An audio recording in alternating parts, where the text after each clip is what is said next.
What can the Toronto Maple Leafs expect out of Pär Lindholm? Lindholm is a guy who was signed just a few months ago, and he was one of the 4 free agents that was talked about in Elliotte Friedman's 31 Thoughts earlier this year, talking about guys who NHL scouts were looking at. Pär Lindholm was on this list alongside of Michael Linkfus, Joel Persson, and Lawrence Pilut.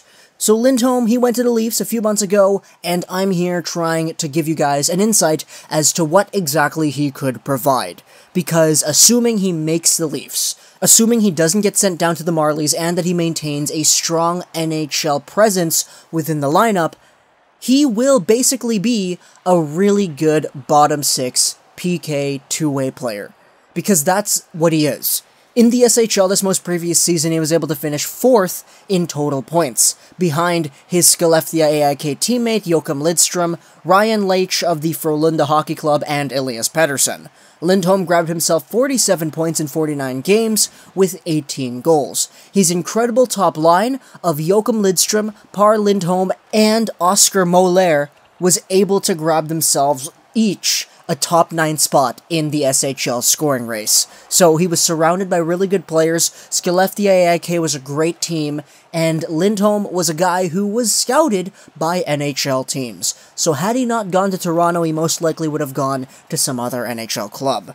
Now he's 26 years old, which means that he isn't necessarily old, and he's not necessarily young either. He's a guy 5'11", 187 pounds, but don't let that frame fool you. He's a hard worker. He's really good with his two-way game, and he's great defensively. In his own end, he's one of the more reliable forwards, centers even, out there, and playing with the Skellefteå AIK, he was a key part of their penalty killing as well as their power play. You can just play him anywhere. And obviously, I'm not going to be saying that his numbers in the SHL will directly translate into the NHL. That's not going to happen. It doesn't work that way. But playing in an NHL club will give Lindholm the opportunities of showing his true worth. He's played a few games over for Team Sweden throughout 2017-18. He played 4 games in the Olympics for Team Sweden, but he only got 1 goal. Overall, he's had a great season, and obviously going over to the NHL is a good bonus for him.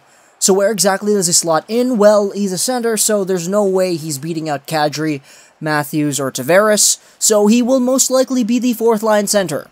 That's the truth about it. He's just going to slot in there, maybe play with Tyler Ennis or whatever, but Lindholm will be given sheltered minutes. That's very obvious to see here, but he is a player who uses them well. And obviously, being the player that he is, I expect penalty killing time because he's really good at that. So I think it's just a win-win here.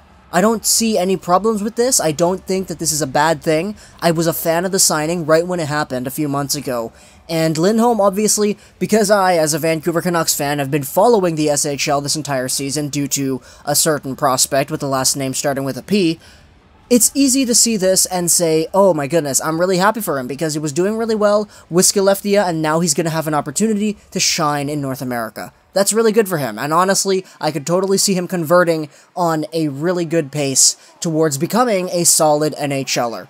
If we're talking about best case scenario here, I'm thinking about 20 to 30 points would be great for Lindholm stepping into an NHL role, seeing as he was just under a point per game player in the SHL last season. Granted, he was playing with a really good line on a good team, but he's still a talented player, and he still deserves minutes. So, going over to Toronto, I'm expecting, like, at minimum 15 points, but if he can get upwards of 25, that would be amazing. And, you know, obviously, as a center on the 4th line, you're not really expecting all the points, but the majority of their value is usually comprised of other things, other than the point scoring, which is definitely prevalent here because he is a good two-way guy, and I'm expecting that as well. I'm expecting him to be used on the PK and to succeed in that role because that's what he's been doing for his entire SHL career.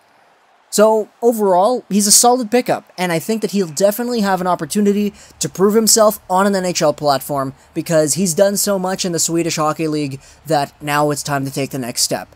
And at 26 years old, he's still got a lot of room to formulate his game and to strive to being a good NHLer. Because it's not like he's the best player in the SHL and he's 30 years old. He's still got room to grow, even as a quote-unquote SHL veteran. And I'm totally looking forward to seeing that with the Toronto Maple Leafs.